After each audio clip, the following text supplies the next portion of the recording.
সুপ্রিয় শিক্ষার্থীরা, প্রথম শ্রেণীর ড্রয়িং ক্লাসে তোমাদের সকলকে স্বাগতম। আমি জ্যোতি বিশ্বাস, সহকারী শিক্ষক, arts and crafts model academy. আজকের ক্লাসে আমি তোমাদেরকে দেখাবো কিভাবে সহজ পদ্ধতিতে আমরা কাপ প্রিজ আঁকতে পারি, কাপ আঁকতে পারি। কাপ মানে হচ্ছে আমরা যেটাতে চা খেয়ে থাকি। তো কাপ আঁকার ক্ষেত্রে আমরা একটা বিষয়বস্তু থাকতে হবে, সেটা হচ্ছে কাপটা সাধারণত দেখতে অনেকটা মগের মতোই বলা যায়। একদিকে হ্যান্ডেল থাকে। তো শুরু করছি কাপ প্রিজ আঁকা, কাপ আঁকা, প্রিজ নয়। কাপ আঁকার ক্ষেত্রে প্রথমে আমাদেরকে একটা সার্কেল করে নিতে হবে, ওভাল শেপ করে নিতে হবে। আশা করি তোমরা খেয়াল করছো। দেখো,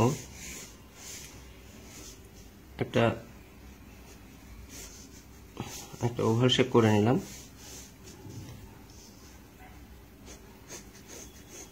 এই একটা ওভাল শেপ করে নিলাম। এরপরে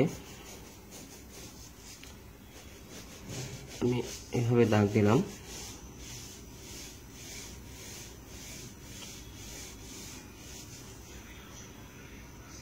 হ্যাঁ, দেখো আমার কিন্তু কাপের শেপটা চলে আসছে।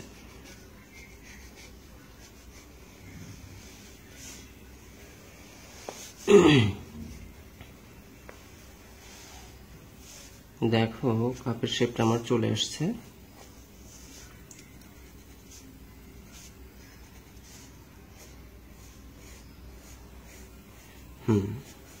দেখো আমি কিন্তু কাপ এঁকে ফেলেছি।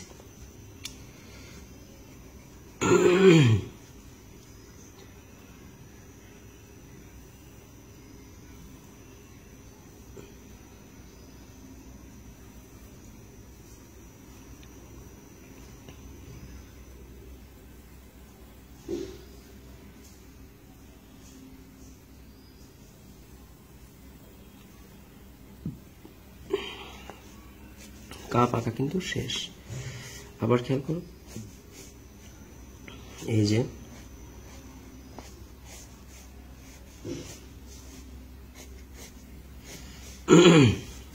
আমি এটা দিয়ে দিচ্ছি।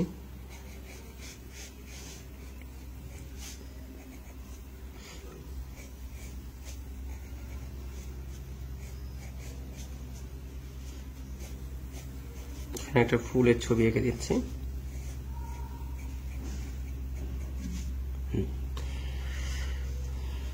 আসলে কাপ আঁকার ক্ষেত্রে তোমরা অনেক ধরনের নিয়ম ফলো করতে পারো, আমি সেটা দেখাবো। তার আগে আমরা এটা কমপ্লিট করি।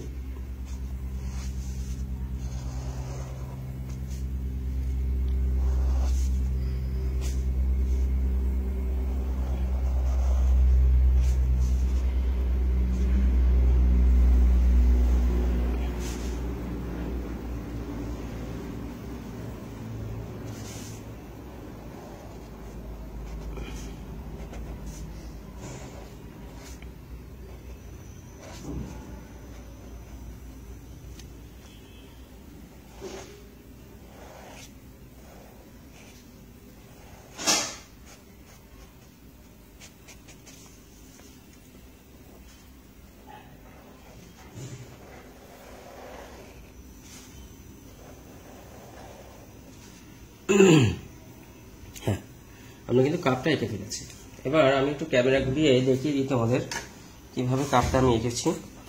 দেখো, খেয়াল করো। হ্যাঁ, আশা করি তুমি বুঝতে পেরেছো কাপটা কিভাবে আমি এঁকেছি। ফোকাস করে দিলাম। আমি এবার পেজটা উল্টিয়ে নিচ্ছি। আমি আবার রাখছি ক্যামেরাটা। এবার আমরা কিছু নিয়ম ফলো করব। আমি বেসিক্যালি তোমাদেরকে দেখালাম একটা সহজ নিয়ম, আমরা কিভাবে আয়ত্ত করতে পারি। যদিও সহজ, আমার কাছে এটা জটিলই মনে হয়, তারপরে তোমরা ফলো করতে পারো। আমরা প্রথমে একটা বক্স করে নেব, একটা বক্স করে নিব, এরকম করে একটা স্কোয়ার বক্স আমরা করে নিব। স্কোয়ার বক্সের উপরের অংশ, কিছুটা অংশ আমরা রেখে দিলাম।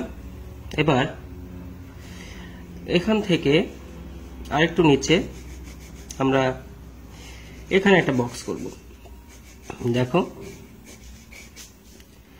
আবার এখান থেকে একটু বাড়িয়ে আমি এখানে একটা বক্স করব। তাহলে আমার বক্স হলো, প্রথমে এই বক্সটা আমি করে ফেলেছি, box number 1, box number 2, box number 3 এবং বক্স নাম্বার 4। এগুলো আমার হয়ে গেল। যদি তোমাদের কাছে জটিল মনে হয়, তোমরা সহজ করে ইজিলি ফ্রি হ্যান্ডে আঁকবা।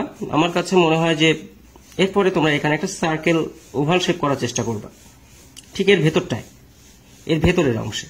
হ্যাঁ, করে এর সাথে তুমি জোড়া লাগাও।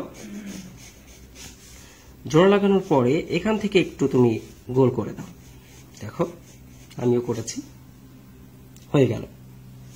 এবার এই যে গোলের শেষ মাথা, এখান থেকে তোমরা আবার একটা বক্স করো। আমার কিন্তু কাপ হয়ে গেছে। আমি যদি কাপের ডান্ডিটা এভাবেও দিই হবে, আর যদি মনে করি না আমি এটাকে রাউন্ড শেপ করব, তাহলে তাই আমি রাউন্ড শেপ করে দিলাম।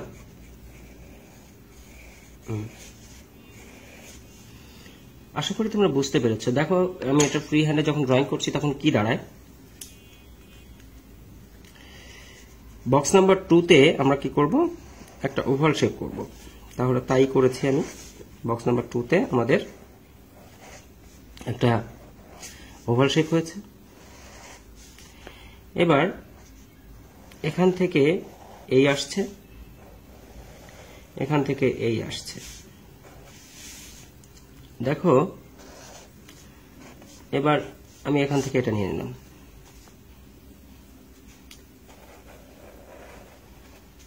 এখান থেকে এটা নিয়ে নিলাম। তাহলে কি হলো, একটা কাপের শেপ তৈরি হয়ে গেল। আশা করি তোমরা বুঝতে পেরেছ। গত ক্লাসে তোমাদের যেটা করিয়েছিলাম, তোমরা অনেকেই হোমওয়ার্ক দেখিয়েছো, এই জন্য আমি খুবই আনন্দিত যে তোমরা হোমওয়ার্কগুলো করছো সুন্দর করে। যারা হোমওয়ার্কগুলো করছো না, তারা কিন্তু সেকেন্ড ক্লাসে, অর্থাৎ যারা ক্লাস 2-তে উঠবে নতুন বছরে, তাদের কিন্তু একটু অসুবিধা হয়ে যাবে। অবশ্যই তোমরা এই ক্লাসগুলো ঠিক মতো নিজেদের মতো করে জাজমেন্ট করে নিজেদের মতো করে করার চেষ্টা করবে, তা না হলে ক্লাস 2-তে গিয়ে তোমাদের কিন্তু একটা বিশাল সমুদ্রে পড়তে হবে। তো আশা করি তোমরা বুঝতে পেরেছো আজকের ক্লাসটা খুব সুন্দর মতো। যারা বুঝতে পারোনি অবশ্যই কমেন্ট বক্সে আমাকে জানাবে, আর ভিডিওটা অবশ্যই বারবার পজ করে করে দেখতে বলেছিলাম। এতে করে তোমাদের কিছু জিনিস সুবিধা হবে, কিছু জিনিস তোমরা বুঝতে পারবা। তো আশা করি সবাই বুঝতে পেরেছো। তো ধন্যবাদ সবাইকে, সবাই ভালো থাকো, সুস্থ থাকো, নিরাপদে থাকো। আবার দেখা হবে আগামী ক্লাসে নতুন কোনো বিষয়বস্তু নিয়ে। ধন্যবাদ সবাইকে।